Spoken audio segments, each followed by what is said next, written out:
datang di kelas saya dengan mata kuliah media dari sumber belajar untuk anak usia dini. Jadi sebelum kita mulai, ada baiknya kita mengucapkan salam terlebih dahulu sebelum kita belajar bersama. Saya awali dengan Om Swastiastu.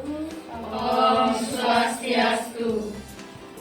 Terima kasih telah hadir. Jadi sebelum kita lanjut, ada baiknya kita selalu berdoa mengingat kepada Tuhan Yang Maha Esa. Jadi kita akan berdoa sesuai dengan kepercayaan masing-masing. Berdoa, saya persilakan.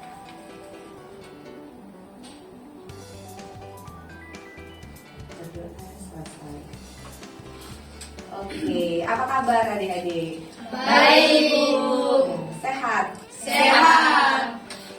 Semangat? Semangat. Harus semangat ya. Jadi kalau kita kuliah, datang dari rumah ke kampus, kita harus semangat. Jadi apa sih yang harus kita dapatkan di kampus ya? Jadi itu adalah salah satu tujuan. Jadi adik-adik nggak mungkin nggak ada tujuan untuk ke kampus ya. Seperti saya juga, tujuan saya ke kampus ngapain? Selain saya harus mengajar adalah memberikan kita bersama-sama berdiskusi, menambah wawasan untuk diri kita sendiri. Oke, karena hari ini adalah pertemuan kita yang kelima, ya. Jadi di sini saya pakai medianya adalah laptop, ya. Dan pengantarnya adik-adik juga bisa memakai handphone atau gadget sendiri, ya. Karena kita pokok bahasannya adalah media dan sumber belajar. Jadi kalau saya monoton memakai papan tulis, jadi kayak kita nggak melek teknologi gitu ya. Oke, ya. Sudah dilihat materi sudah saya kirimkan. Oke, iya.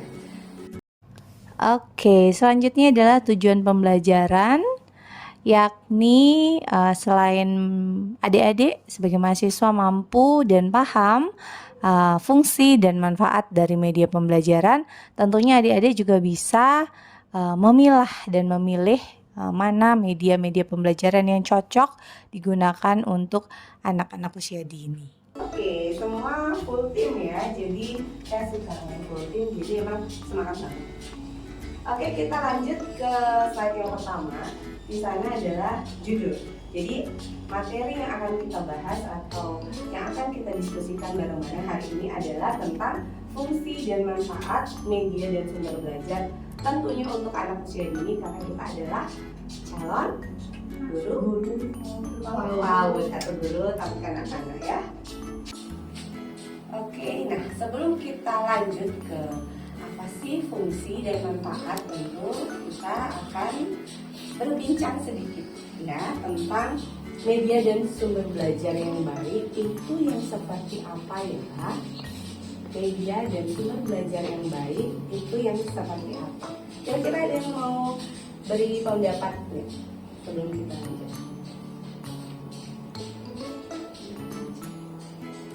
Ayo, siapa?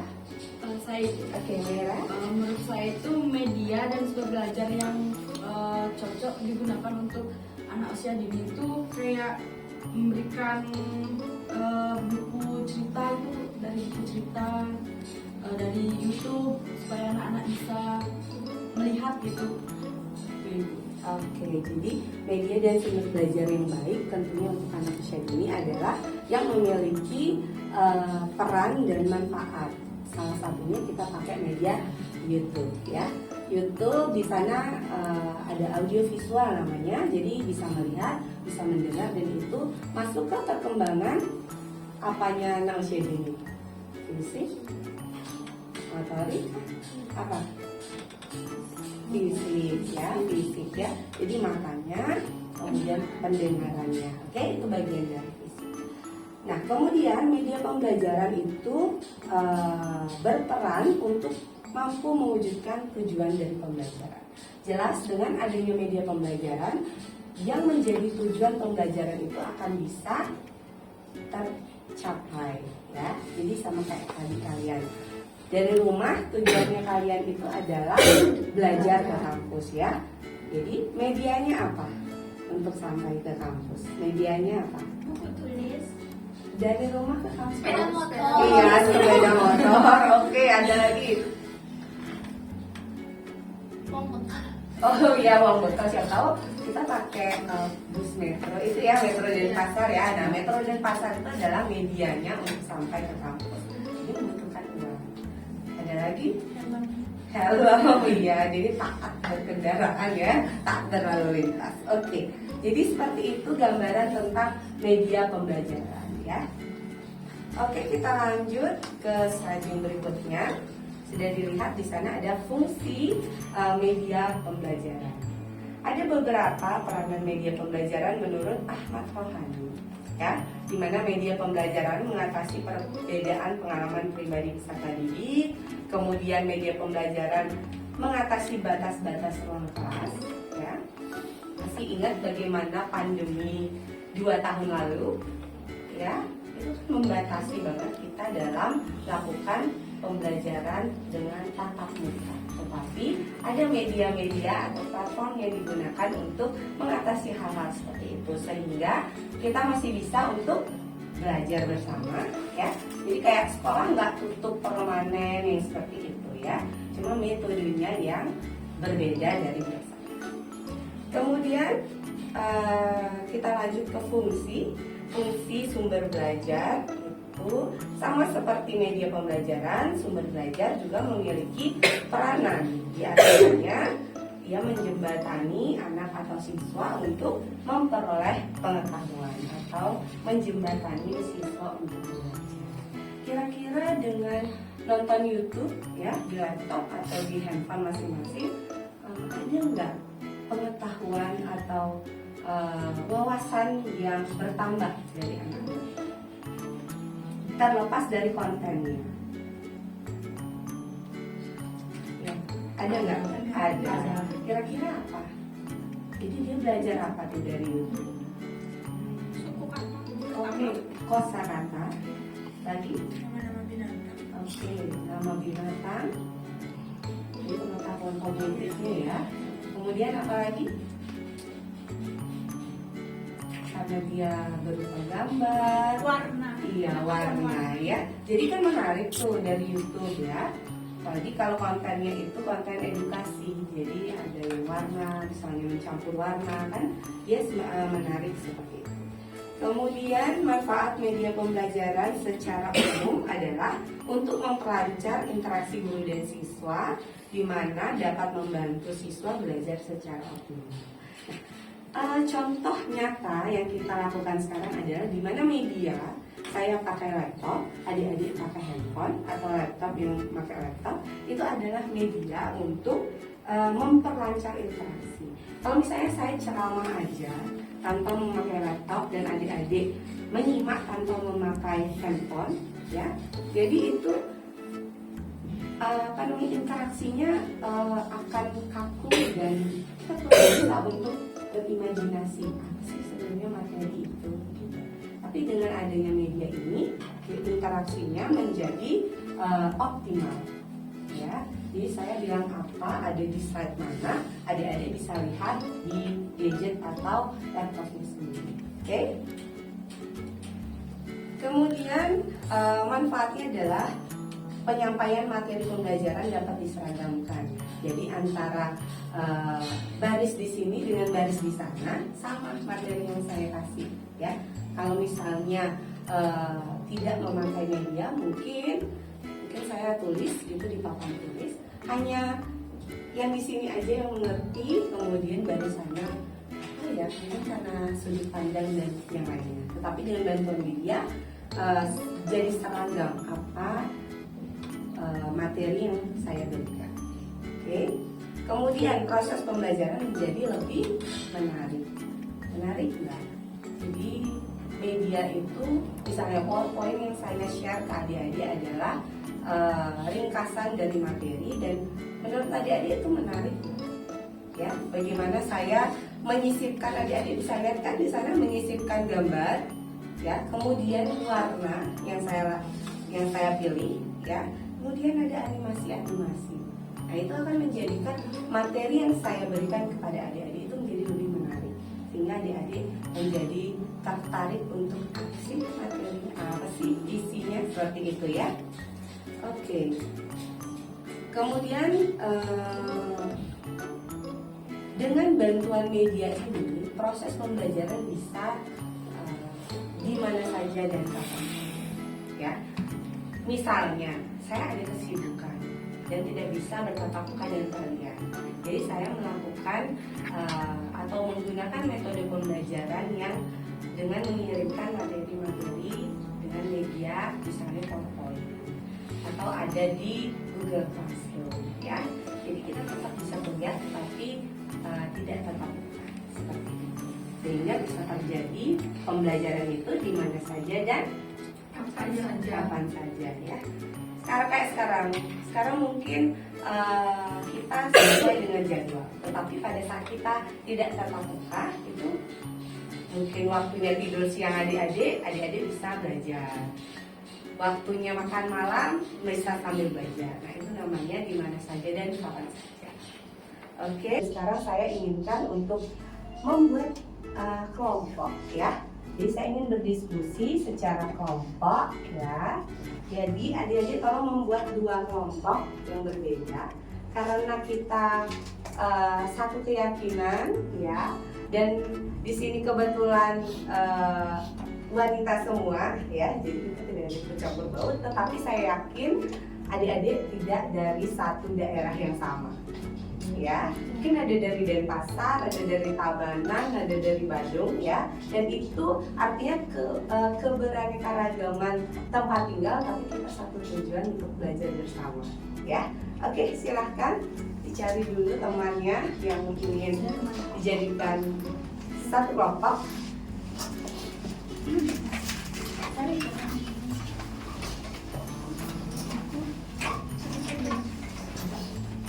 Jadi di sini tidak ada paksaan ya. Dalam arti tidak ada saya memaksa si dengan si B, si B dengan si C. Jadi saya biarkan mengalir begitu saja. Karena saya yakin dengan adik-adik memilih teman-teman untuk diajak diskusi ya, dengan tidak adanya paksaan, jadi pembelajaran bisa berlangsung secara maksimal. Oke, kita sudah bagi kelompok dan temanya atau pokok bahasan yang akan kita bahas secara berdiskusi ini adalah media dan sumber belajar apa sih yang tepat yang digunakan atau dapat digunakan untuk anak usia dini ya. Jadi adik-adik kan nanti akan jadi guru ya, guru-guru PAUD. Jadi pasti adik-adik akan memilah media yang digunakan. Jadi cocok mana? Tentu akan berbeda media untuk anak SD dengan anak SMP dan anak-anak usia dini. Oke, silahkan berdiskusi. Kalau ada yang masih bingung bisa ditanyakan ya sama saya ya.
buku yang baru dibuka covernya terus dia lucu.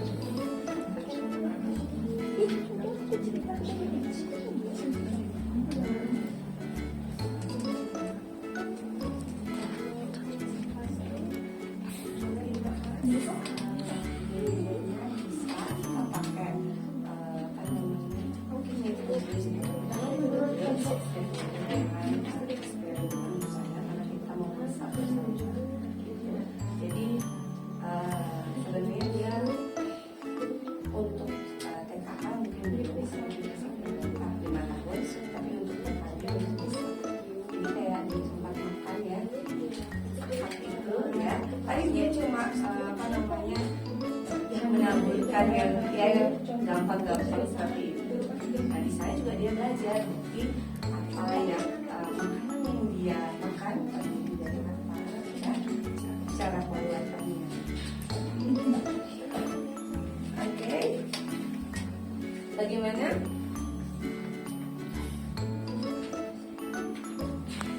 Sudah? Oke.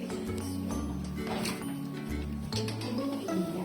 Kira-kira media apa sih yang cocok untuk kita mengajar di anak usia dini? Oke, ini kelompok A, ini kelompok B.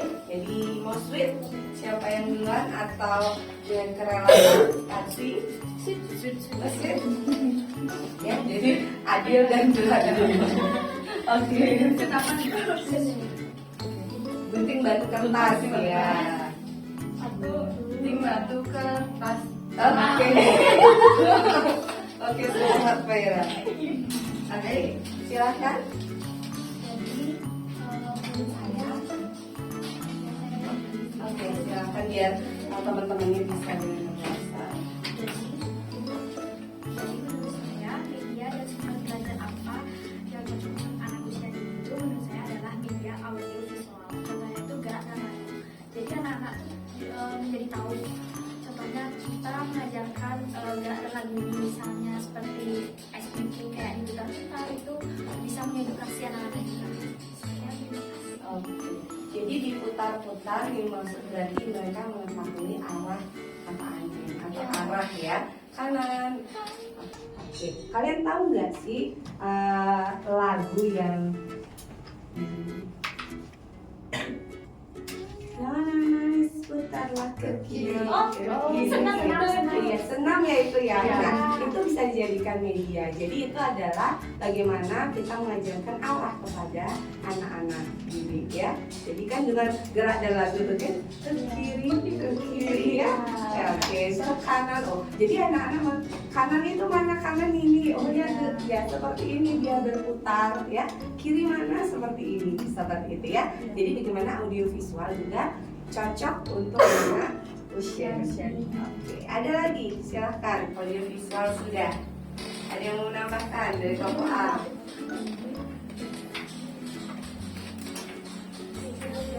Iya, Kalau silakan. dari saya menggunakan media gambar yaitu seperti buku gambar, di sana kita bisa menjelaskan bentuk segitiga seperti apa, bentuk kotak segitiga gimana, lingkaran seperti apa.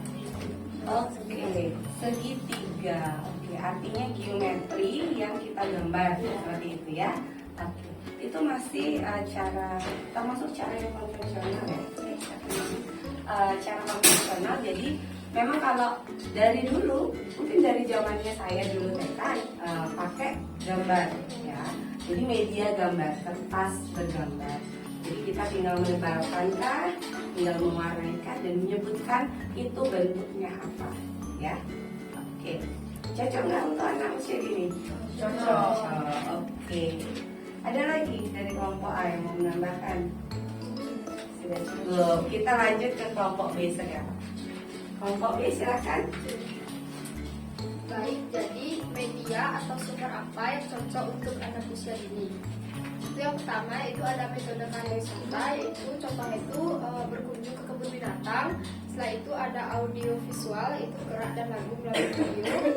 Setelah itu ada APE berupa balok kayu atau puzzle. Dan selanjutnya itu yang terakhir buku cerita 3 dimensi.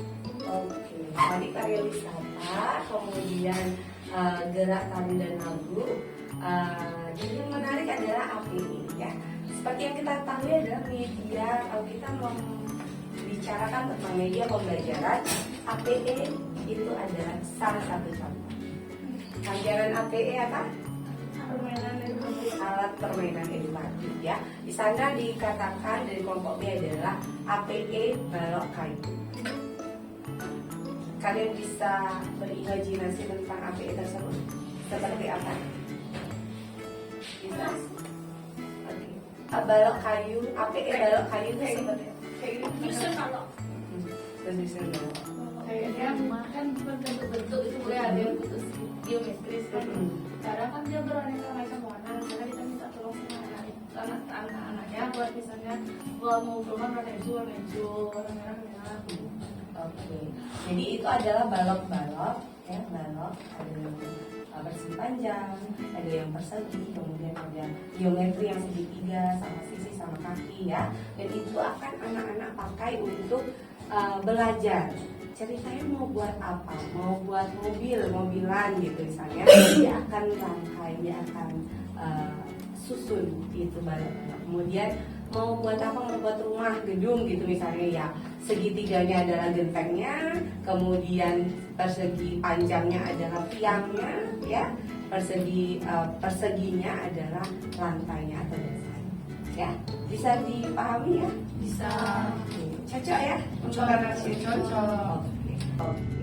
Kemudian satu lagi adalah tadi kelompok B bilang adalah buku cerita 3 dimensi atau pop up yang lebih kita kenal ya. Jadi pada saat dibuka itu akan muncul ke atas gitu ya 3 dimensi. Jadi misalnya itu tentang apa? Tentang binatang. Jadi baru dibuka covernya halaman 1 udah muncul singa gitu ya.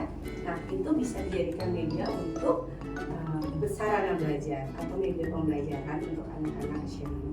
Cocok nggak? Cocok. Menarik ya. Menarik. Salah satu syarat apalagi untuk anak usia dini, media yang digunakan adalah yang bisa menarik perhatian ya. Karena kita tahu anak-anak usia dini itu masih nggak bisa diam ya, sana kemari, dan untuk mencuri perhatiannya dia kita pakai media yang menarik seperti pop up tadi, PowerPoint atau video pembelajaran ya. Apalagi ada gerak lagu yang kita isi goyang-goyang ya. Oke. Sampai di sini kira-kira bisa dipahami? Bisa. Oke. Ada yang ingin ditanyakan mungkin sebelum saya lanjut? saya Ibu. Oke, silakan. Apa sih dampak dari penggunaan media pembelajaran bagi anak usia dini? Oke, dampak media pembelajaran, penggunaan media pembelajaran untuk anak usia dini. Oke, dampaknya ada beberapa dampak sebetulnya. Bukan beberapa, banyak dampaknya, dan ada dampak positif dan tentu ada dampak negatif ya. Oke, kita berbicara dampak positif terlebih dahulu, di mana dengan penggunaan media pembelajaran itu jadi pembelajaran itu akan lebih menarik. Seperti tadi saya bilang, kita pakai buku-buku yang tidak biasa ya, tidak konvensional, yang datar-datar aja gitu. Nah, kita pakai pop up yang 3 dimensi itu jadi lebih menarik, anak-anak lebih suka. Kemudian yang kedua, pembelajaran lebih interaktif ya. Mungkin dengan adanya media yang menarik itu tadi, kita lebih bisa untuk berinteraksi pada anak-anak. Ini apa, ini warna apa? Nah seperti itu. Artinya medianya interaktif ya. Jadi nggak lihat halaman sekian. Nah kalau anak TK belum bisa ya. Jadi coba buka bukunya yang ada gambar ini. Nah, kayak itu hanya satu arah saja. Jadi interaksinya terbatas. Kalau misalnya kita pakai media-media yang menarik seperti itu, bisa ya, pembelajarannya interaktif. Kemudian waktu pembelajaran atau waktu pelaksanaan pembelajaran menjadi lebih pendek karena dalam media tersebut sudah memberikan penjelasan yang banyak. Dalam arti satu gambar bisa ada geometri di sana, bisa ada warna di sana, dan ada angka. Jadi waktu pembelajarannya lebih singkat. Nggak usah kita dari awal gambar binatang gitu, binatang aja gambarnya, kemudian angka 1 sampai 10, kemudian warna Magiku di Binio seperti itu. Jadi dalam satu media bisa semua materi itu tercakup di sana. Kemudian kualitas pembelajarannya menjadi lebih meningkat, ya. Jadi bagaimana media yang kita gunakan itu bisa meningkatkan kualitas. Kemudian sikap positif siswa terhadap materi serta proses pembelajaran dapat ditingkatkan. Jadi bagaimana kita memilih media tersebut memberikan sikap positif. Jadi sikap positif itu adalah dia senang, dia perhatian dengan materi yang kita berikan, kemudian dia bisa berinteraksi. Nah, itu sikap positif, ya. Nah, itu tadi beberapa dampak positif dari media. Tentu ada yang namanya dampak negatif. Nah, kira-kira adik-adik tahu nggak apa dampak negatif dari media yang kita gunakan dalam pembelajaran kanak usia dini? Contohnya YouTube. Kira-kira apa dampak negatifnya? Mungkin dari segi kesehatan sih. Kesehatan yang lebih spesifik lagi. Apa? Kesehatan mata. Mata. Kemudian apa lagi negatifnya dari YouTube?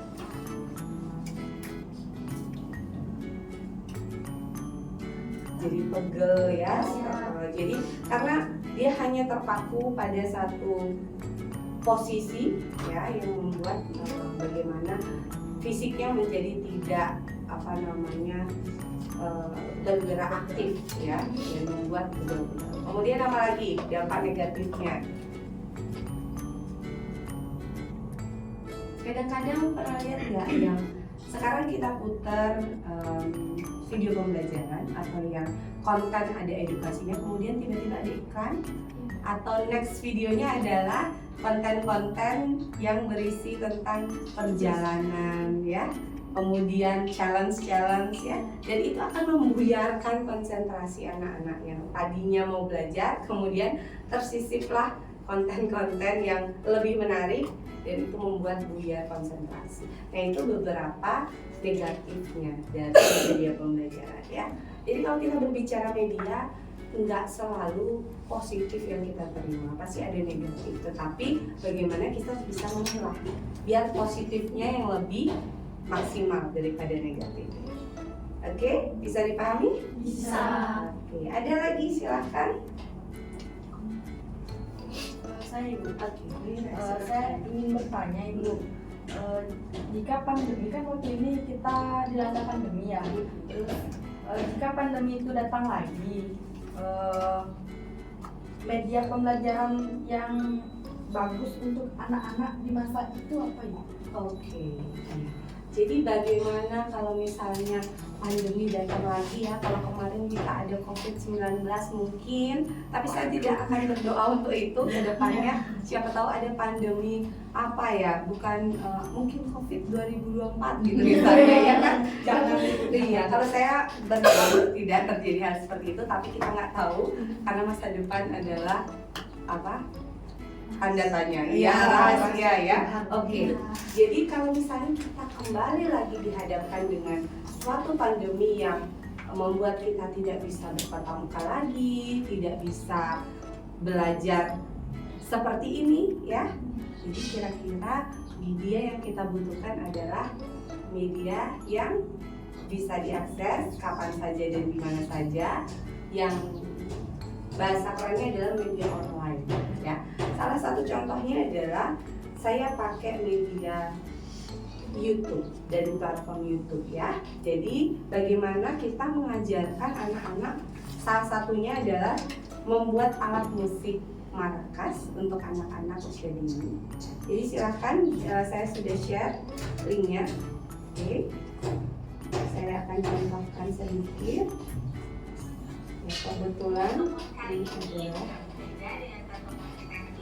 oke. Ya. Jadi di sini judulnya adalah video tutorial. Jadi bagaimana video tutorial itu berarti mengajarkan anak-anak, jadi bagaimana step by step membuat sesuatu. Contohnya di sini adalah alat musik maracas sederhana, ya. Oke, saya next dulu. Di sini ada bahan-bahan, ya.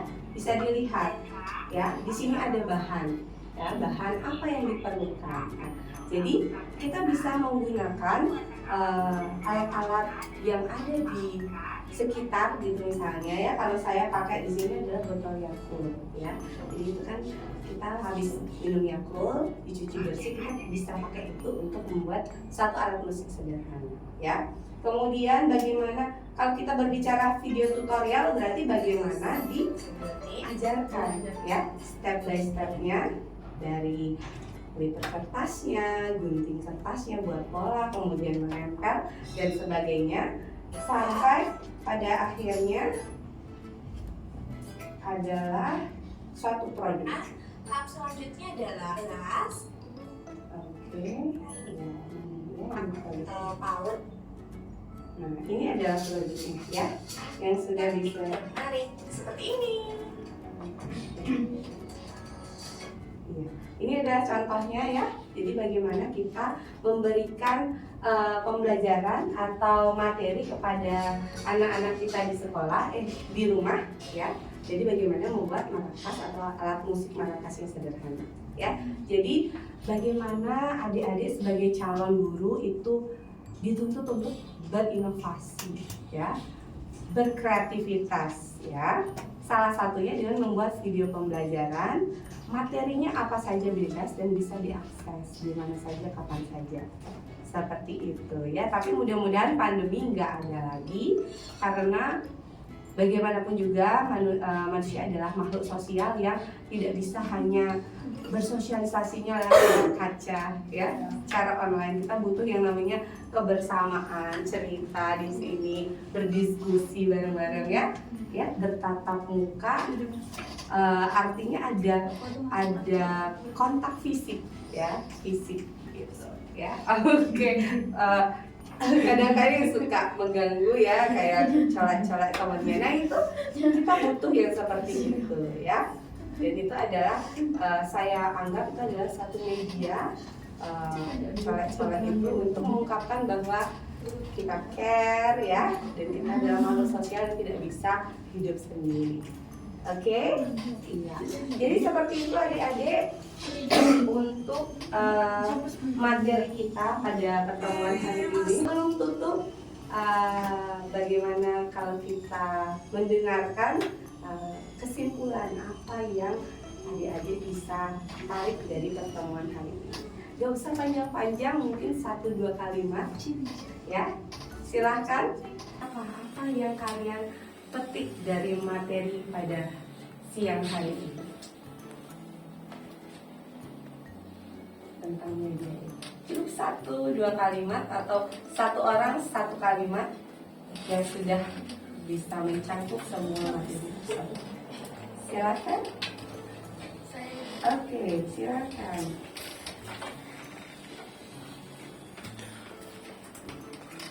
Jadi yang saya dapat simpulkan dari materi hari ini, yaitu media dan sumber belajar yang baik adalah yang mempunyai peranan dan manfaat dalam penggunaannya, dan media pembelajaran berperan untuk membantu mewujudkan tujuan pembelajaran.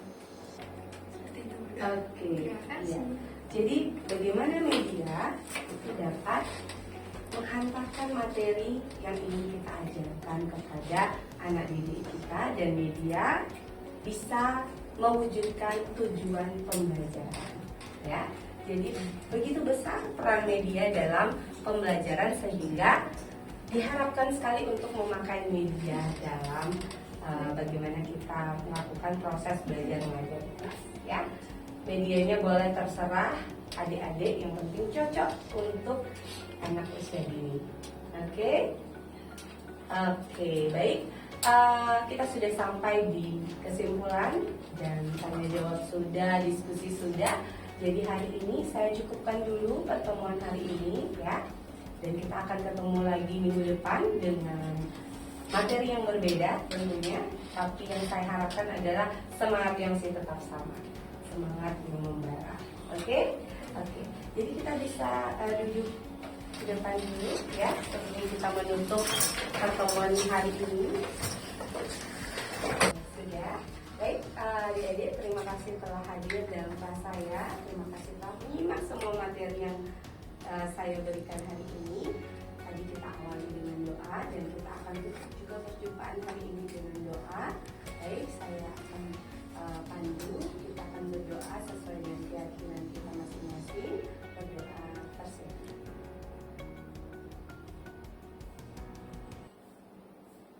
Berdoa selesai. Ya, terima kasih dan saya tutup dengan salam para pesanti. Om Santi Santi Santi Om.